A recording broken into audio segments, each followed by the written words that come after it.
ప్రభునందు సోదరి సోదరులారా, కూడి వచ్చిన మీ అందరికీ ప్రభు పేరట వందనములు తెలియజేయుచు ఉన్నాను. ఈ సమయమందు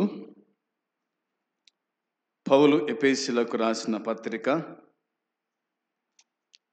5వ అధ్యాయము 3వ వచనము చదువుకుందాం. 5వ అధ్యాయము 3వ వచనం. మీలో జారత్వమే గాని ఏ విధమైన అపవిత్రతయే గాని లోభత్వమే గాని వీటి పేరైనను ఎత్తకూడదు. ఇదే పరిశుద్ధులకు తగినది. ప్రార్థన చేద్దాం. ప్రేమ కలిగిన తండ్రి, మీకు వందనాలు, స్తోత్రాలు. చదవబడిన లేఖన భాగం దీవించి ఆశీర్వదించండి. ఈ మాటలు వినుచున్న వారికి మేలు క్షమం దయచేయండి, పాపక్షమాపణ దయచేయండి. దీనదాసుని కూడా మరుగుపరిచి మీరు మాట్లాడుమని మా ప్రభు అయిన యేసుక్రీస్తు పరిశుద్ధమైన నామంలో స్తోత్రం చెల్లించి ప్రార్థించి అడిగి వేడుకుంటున్నాము తండ్రి, ఆమేన్. 3వ వచనములోని కొన్ని మాటలు మనము ఈ దినమందు ధ్యానము చేయబోతున్నాం. ఈ 3వ వచనములో మీలో జారత్వమే గాని ఏ విధమైన అపవిత్రతయే గాని లోభత్వమే గాని వీటి పేరైనను ఎత్తకూడదు. ఇదే పరిశుద్ధులకు తగినది. పవిత్ర గ్రంథములోని కొన్ని మాటలు చదువుతాను. పవిత్ర గ్రంథంలో రాయబడిన మాట, కానీ పవిత్రులకు తగినట్లుగా నడుచుకుంటూ వ్యభిచారము,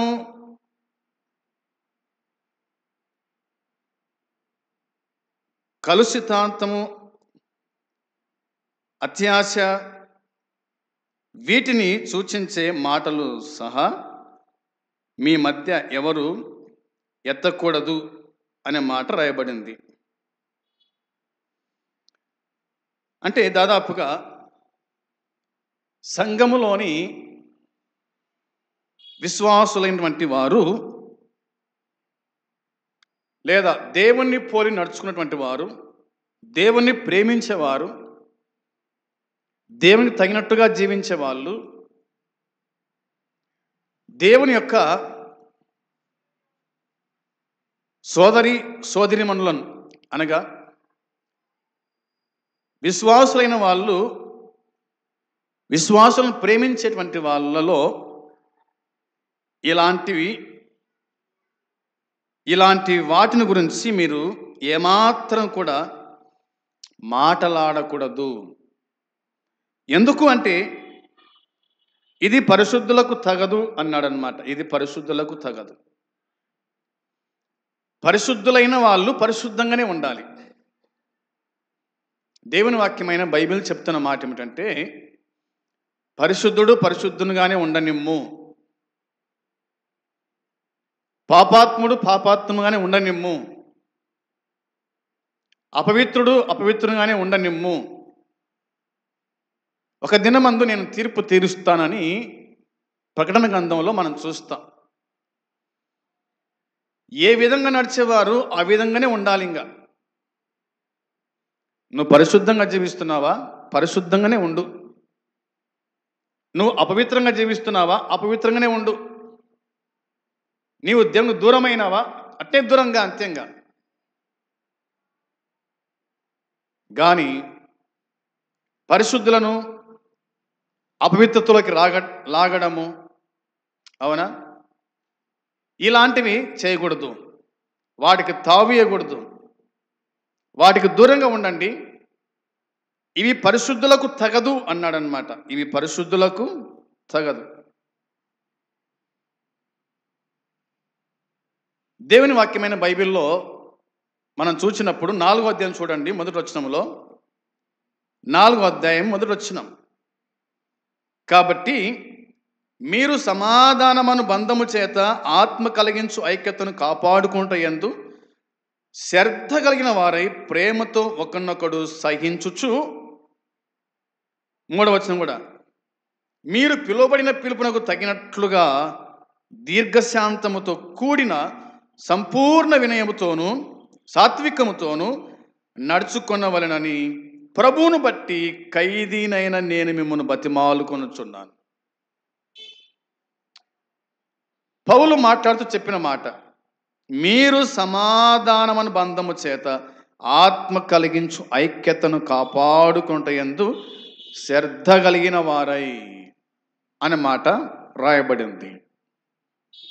ఆత్మ కలిగించు ఐక్యతను కాపాడుకుంటయందు శ్రద్ధ కలిగిన వారై ప్రేమతో ఒకరినొకడు సహించండి, ప్రేమతో నడుచుకోండి అని చెప్పాడు. కాబట్టి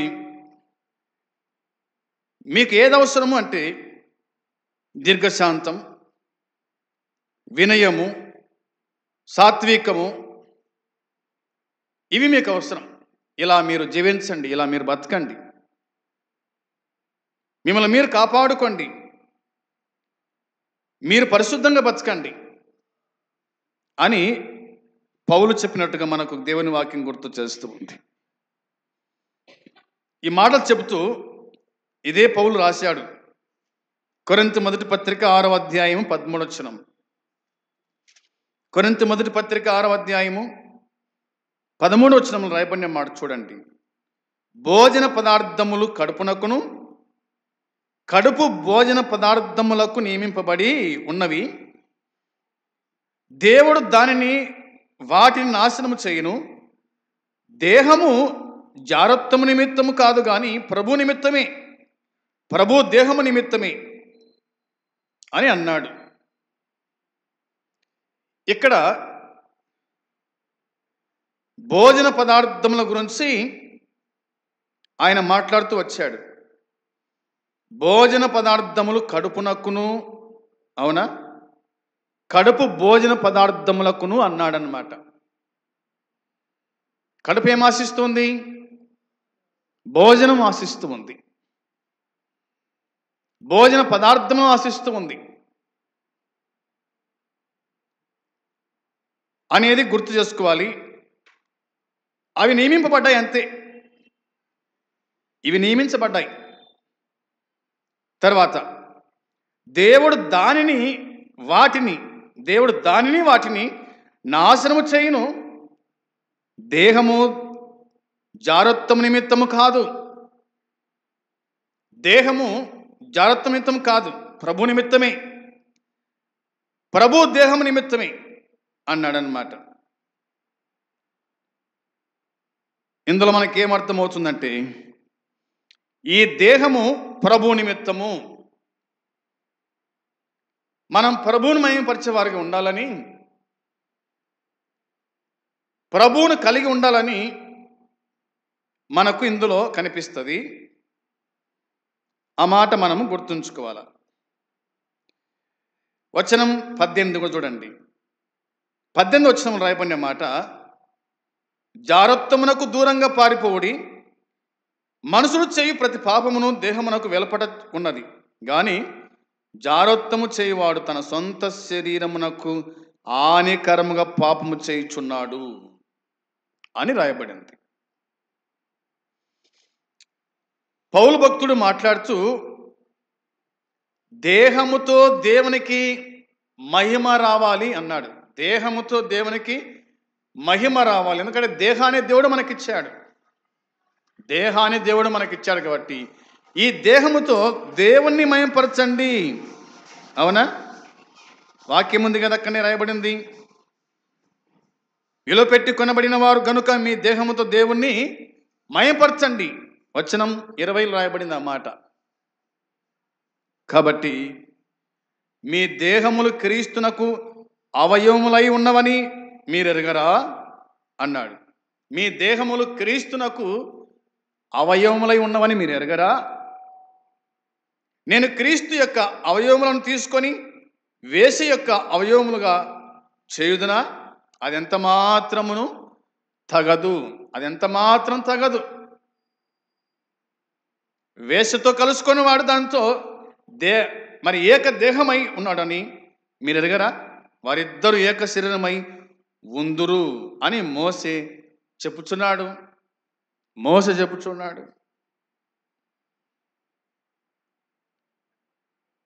ఈ మాట మనకు ఆదికాండంలో రాయబడింది. ఆదికాండం 2వ అధ్యాయము 24వ వచనంలో, ఆదికాండము 2వ అధ్యాయము 24వ వచనంలో ప్రభు ఇలాగన్నాడు, కాబట్టి పురుషుడు తన తండ్రిని తన తల్లిని విడిచి తన భార్యను అత్తుకొనును, వారు ఏక శరీరమై ఉందురు అన్నాడు. వారు ఏక శరీరమై ఉందురు అని అన్నాడు. ఇంకా ఏముంది? మత్తయి సువార్త 19:5లో, మత్తయి సువార్త 19వ అధ్యాయము 5వ వచనాన్ని మనము చూడగా, ఇందు నిమిత్తము పురుషుడు తల్లిదండ్రులను విడిచి తన భార్యను అత్తుకొనును, వారిద్దరును ఏక శరీరముగా ఉందరని చెప్పిననియు మీరు చదవలేదా అని అన్నాడు. మరొక వచనం చూడండి. ఎఫెసు పత్రిక 5వ అధ్యాయము 31వ వచనం. ఎఫెసు పత్రిక 5వ అధ్యాయము 31వ వచనాన్ని మనము గమనించగా, ఈ హేతువు చేత పురుషుడు తన తండ్రిని తల్లిని విడిచి తన భార్యను అత్తుకొనును, వారిద్దరును ఏక శరీరమగుదురు, ఈ మర్మము గొప్పది అన్నాడు. ఈ మర్మము గొప్పది అన్నాడు. ఇప్పుడు రండి, కొరింథీ పత్రిక 1వ పత్రిక 6:16లో, వేశ్యతో కలుసుకున్నవాడు దానితో ఏకదేహమై ఉన్నాడని మీరు ఎరగరా? వారిద్దరూ ఏక శరీరమై ఉందురు అని మోసే చెప్పుచున్నాడు. ఇది మనము అర్థం చేసుకునే వారిగా ఉండాలి. వచనం 17, అటువలే ప్రభువుతో కలుసుకున్నవాడు ఆయనతో ఏకాత్మై ఉన్నాడు.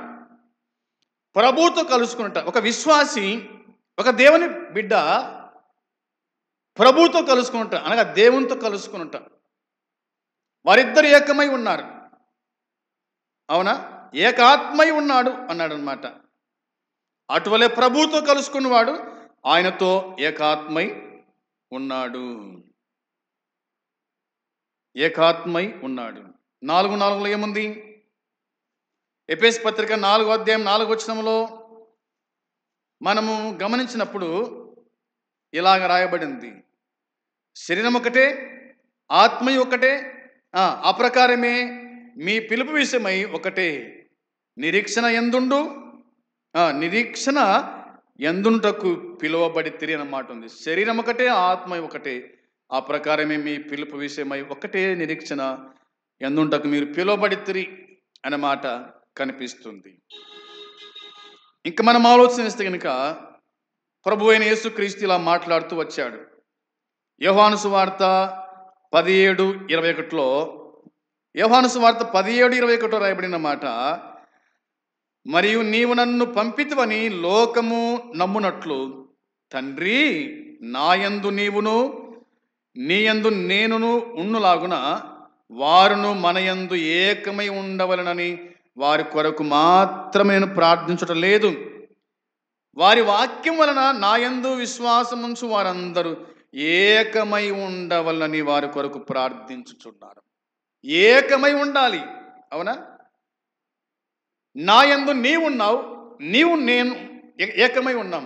అదేవిధంగా నీవు నాకు అనుగ్రహించిన వారు కూడా నా యందు వారు ఉండాలా, నేను వాని యందు ఉండాలని అనే మాట కనిపిస్తుంది. ఏకమై ఉండవాలని వారి కొరకు ప్రార్థన చేస్తున్నారు. మనం చెప్పుకున్న ఒక మాట, మనమందరం కూడా ప్రభువుతో ఏకమై ఉండాలి. మన సంబంధం ప్రభువుతో. అవునా? మనం ప్రభువుతో సహవాసం చేయాలి. వేశ్యతో కాదు, వేషధారితో కాదు. అవునా? వేశ్యనైనా పరలోకం చేరుతుందేమో కానీ వేషధారుడు పరలోకము చేరలేడంట. అర్థమైంది మాట? వేశ్యనైనా పరలోకం చేరుతుందేమో కానీ వేషధారుడు మాత్రం పరలోకం చేరలేడు. ఇది బైబిల్ చెప్తున్నమాట. కాబట్టి మనము దేవునితో సహవాసము చేసేవారుగా, దేవుణ్ణి మనం ప్రతిరోజు కలుసుకునేవారుగా ఉండాలి.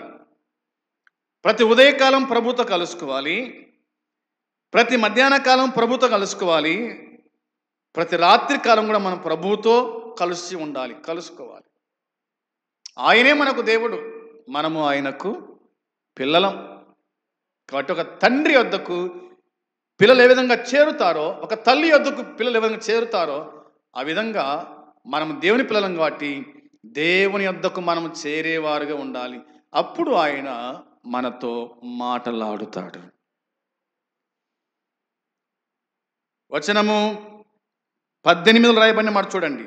కొరింథీ మొదటి పత్రిక 6వ అధ్యాయము 18వ వచనములో, జారోత్తమునకు దూరంగా పారిపోవుడి, మనుషులు చేయు ప్రతి పాపము దేహమునకు వెలుపట ఉన్నది, గాని జారత్వము చేయువాడు తన సొంత శరీరమునకు హానికరముగా పాపము చేయుచు ఉన్నాడు. జారత్వమునకు దూరంగా పారిపోవుడి, పారిపోండి అన్న మాట రాయబడింది. మనకు యోసేపు గుర్తు రావాలి, అవునా? ఆదికాండం 39వ అధ్యాయంలో, ఆదికాండం 39వ అధ్యాయం 11, 12 వచనాలు, 11, 12 వచనాలు మనం గమనించగా ఇలా దేవుని వాక్యం చెబుతుంది. ఇట్లుండగా ఒకనాడు అతడు తన పని మీద ఇంటి లోపలికి వెళ్ళినప్పుడు ఇంటి మనుషులలో ఎవరునూ అక్కడ లేరు. అప్పుడు ఆమె అతని వస్త్రం పట్టుకొని తనతో చేనింపమని చెప్పగా అతడు తన వస్త్రము ఆమె చేతిలో విడిచిపెట్టి తప్పించుకొని బయటికి పారిపోయాను. పాపమునకు దూరంగా పారిపోయినాడు యోసేపు. పాపమునకు దూరంగా పారిపోవాలంతే, పాపమునకు సమీపంగా ఉండకూడదు అని దేవుని వాక్యం మనకు చెప్తూ ఉంది. తిమోతికి రాసిన పత్రిక, మొదటి పత్రిక, ఏమన్నాడు పౌలు తిమోతితోనికే? చూడండి, మొదటి పత్రిక 6:11 వచనంలో ఇలా రాయబడింది. 6వ అధ్యాయము 11వ వచనం. 6:11లో, దైవజనుడా, నీవైతే వీటిని విసర్జించి నీతిని, భక్తిని, విశ్వాసమును, ప్రేమను, ఓర్పును, సాత్వికమును సంపాదించుకున్నటకు ప్రయాసపడము అన్నాడు. ప్రయాసపడము అన్నాడు అంటే వెంటాడము అన్నాడు. దేనికోసం వెంటాడాలి? నీతిని, భక్తిని, విశ్వాసమును, ప్రేమను, ఓర్పును, సాత్వికమును సంపాదించుకోవడానికి ప్రయాసపడు. అవునా? ప్రయాసపడు అని అన్నాడు. ఇదే తిమోతి 2వ పత్రికలో, తిమోతికి రాసిన 2వ పత్రిక 2వ అధ్యాయము వచనం 22, 2వ అధ్యాయం 22 వచనంలో ఇలాగ రాయబడింది చూడండి. నీవు యవనేచ్ఛల నుండి పారిపొమ్ము, పవిత్ర హృదయులై ప్రభువునకు ప్రార్థన చేయవారితో కూడా నీతిని, విశ్వాసమును, ప్రేమను, సమాధానమును వెంటాడుము అనే మాట రాయబడింది. నీవు యవనేచ్ఛల నుండి పారిపొమ్ము అంటే విడిచి పారిపొమ్ము అని అర్థం. విడిచి పారిపొమ్ము. యవన కాలంలో లోకపు కోరికలు ఖచ్చితంగా వస్తాయి, కానీ మనం పారిపోయేవారుగా ఉండాలి, విడిచిపెట్టి పారిపోయేవారుగా ఉండాలి. చిక్కితివా నాశనమవుతావు, అంతేమీ లేదు. పారిపోండి, విడిచిపెట్టి పారిపో అన్నాడు. తిమోతి జాగ్రత్త, నువ్వు యవనస్తునిగా ఉండవు, పాపం వెంటాడుతూ ఉంటుంది, అయితే వాటిని విడిచిపెట్టి పారిపో. యోసేపును జ్ఞాపకం చేసుకో, అతడు పారిపోయాడు కాబట్టి నువ్వు కూడా పారిపో, విడిచిపెట్టు. అయితే ఏం చేయాలా? పవిత్ర హృదయులై ప్రభువునకు ప్రార్థన చేయవారితో కూడా నువ్వు ఉండాలా అన్నాడు. ఎక్కడ ప్రార్థన జరుగుతుంది అక్కడ ఉండు. ఎక్కడ పవిత్రంగా ఉన్నారో అక్కడ ఉండు, ఎక్కడ పరిశుద్ధులు ఉన్నారో అక్కడ ఉండు. ప్రార్థన చేయవారితో కూడా నీతిని, విశ్వాసమును, ప్రేమను, సమాధానమును వెంటాడు. నీతిని, విశ్వాసమును, ప్రేమను, సమాధానమును వెంటాడు. నువ్వు చేయాల్సిన పని ఏమిటంటే పవిత్ర హృదయులై ప్రభువునకు ప్రార్థన చేయి వారితో కూడా నువ్వు ఉండాలి తిమోతి అని తిమోతిని హెచ్చరించాడు పౌలు. ఎక్కడికి పారిపోవాలి? ఇది ప్రశ్నే కదా. ఎక్కడికి పారిపోవాలి మనము? ఎక్కడికి పారిపోవాలంటే దేవుని వాక్యమే చెబుతుంది చూడండి. సామెతల గ్రంథము 18వ అధ్యాయము 10వ వచనం, 18వ అధ్యాయము 10వ వచనం రాయబడిన మాట, యెహోవా నామము బలమైన దుర్గము, నీతిమంతుడు అందులోనికి పరిగెత్తి సురక్షితముగా నుండును అని ఉంది. ఎక్కడికి పారిపోవాలి అంటే దేవుని వాక్యం చెబుతుంది యెహోవా నామం బలమైన దుర్గము కాబట్టి నీతిమంతుడు అందులోనికి పరిగెత్తి సురక్షితంగా ఉంటాడు. దేవుని రెక్కల కిందికి రావాలి, దేవుని సన్నిధికి రావాలి, దేవుని మందిరంలో ప్రవేశించాలి. అక్కడ నీకు సురక్షితమైన స్థలం ఉంటుంది, ఇక్కడ నీకు పరిశుద్ధ స్థలం ఉంటుంది. అక్కడికి నువ్వు పరిగెత్తాలా, దేవుని కాడికి పరిగెత్తాలా అని దేవుని వాక్యం మనకు జ్ఞాపకం చేస్తూ ఉంది. ఇంకా మనం ఆలోచన చేస్తే ఇలాగ బైబిల్ మనకు గుర్తు చేస్తూ ఉంది. పేతురు రాసిన మొదటి పత్రిక 1వ అధ్యాయము 14-15 వచనాలు. 1వ అధ్యాయము 14-15 వచనాలు రాయబడిన మాట, నేను పరిశుద్ధుడనై ఉన్నాను గనుక మీరును పరిశుద్ధులై ఉండుడని రాయబడి ఉన్నది. కాగా మీరు విధేయులకు పిల్లలై మీ పూర్వపు అజ్ఞాన దశలో మీకుండిన ఆశలను అనుసరించి ప్రవర్తింపక మిమ్మును పిలిచిన వాడు పరిశుద్ధుడై ఉన్న ప్రకారం మీరును సమస్త ప్రవర్తన యందు పరిశుద్ధులై ఉండండి. ఎలా ఉండాలంట దేవుని పిల్లలు? ఎలా ఉండాలా ప్రభు పిల్లలు? దేవుని వాక్యం చెప్తున్న మాట, నేను పరిశుద్ధుడనై ఉన్నాను కనుక మీరును పరిశుద్ధులై ఉండండి. నేను పరిశుద్ధుడను, నా పిల్లలకు పరిశుద్ధంగానే ఉండాలని దేవుడు కోరుకుంటున్నాడు. అపరిశుద్ధత నీలో ఉండకూడదు, అపనమ్మకం నీలో ఉండకూడదు. ఆయన పరిశుద్ధుడు, నువ్వు పరిశుద్ధంగానే ఉండు. మీరు విధేయులకు పిల్లలై మీ పూర్వపు అజ్ఞాన దశలో మీకుండిన ఆశలను విసర్జించండి లేదా అనుసరించడం మానండి అని చెప్పాడు. ఎందుకంటే మిమ్మును పిలిచిన వాడు పరిశుద్ధుడై ఉన్న ప్రకారం మీరును సమస్త ప్రవర్తన యందు పరిశుద్ధులై ఉండండి. సమస్త ప్రవర్తన యందు పరిశుద్ధులై ఉండండి, పరిశుద్ధంగా ఉండండి, పవిత్రంగా ఉండండి అని చెప్పినట్టుగా దేవుని వాక్యం చెబుతూ ఉంది.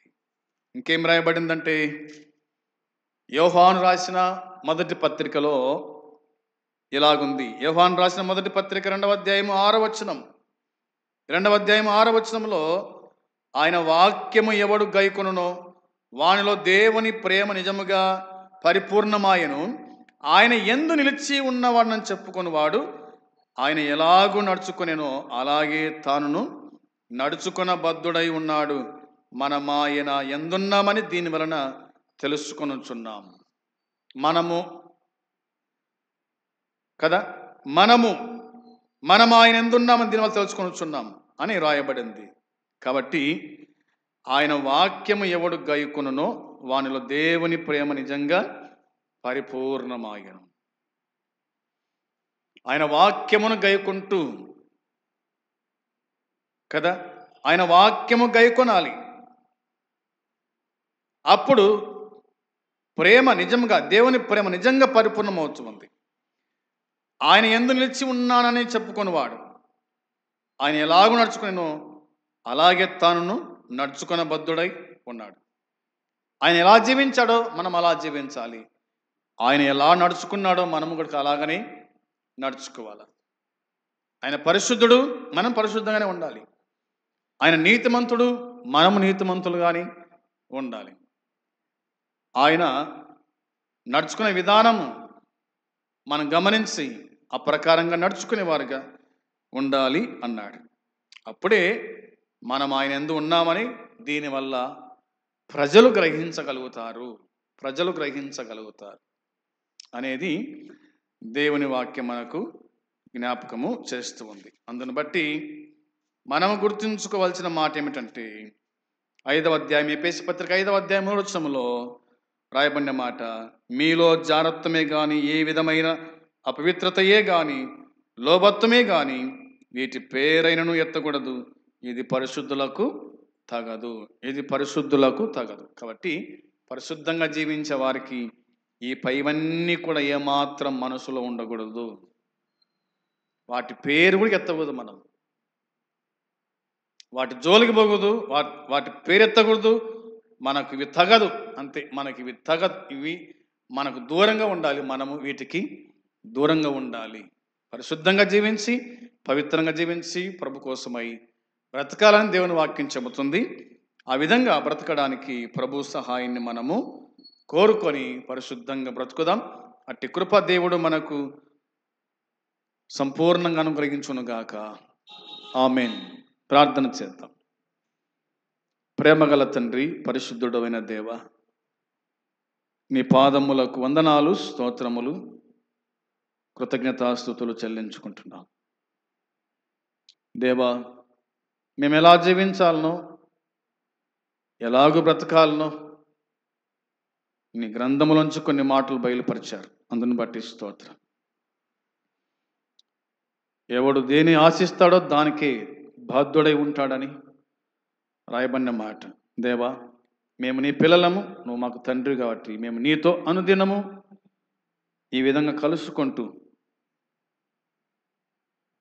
నీ మాటలు విని గ్రహించి ఆ ప్రకారంగా జీవించినట్లుగా నీ కృప దయచేసి కనికరించండి, దయపాలించి సహాయం చేసి నడిపించి కృప చూపించమని మీకు అప్పగించుకుంటూ మా ప్రభువైన యేసుక్రీస్తు నామములో అడిగి వేడుకుంటున్నాము తండ్రి. ఆమేన్. పరలోకమందున తండ్రి ప్రేమ, ప్రభువైన యేసుక్రీస్తు కృప, పరిశుద్ధాత్మ సన్నిధి సహవాసం కూడి వచ్చిన మనకు సకల పరిశుద్ధులకు ఇప్పుడు ఎల్లప్పుడూ సదాకాలము తోడై ఉండునుగాక. ఆమేన్. అందరికీ వందనాలు.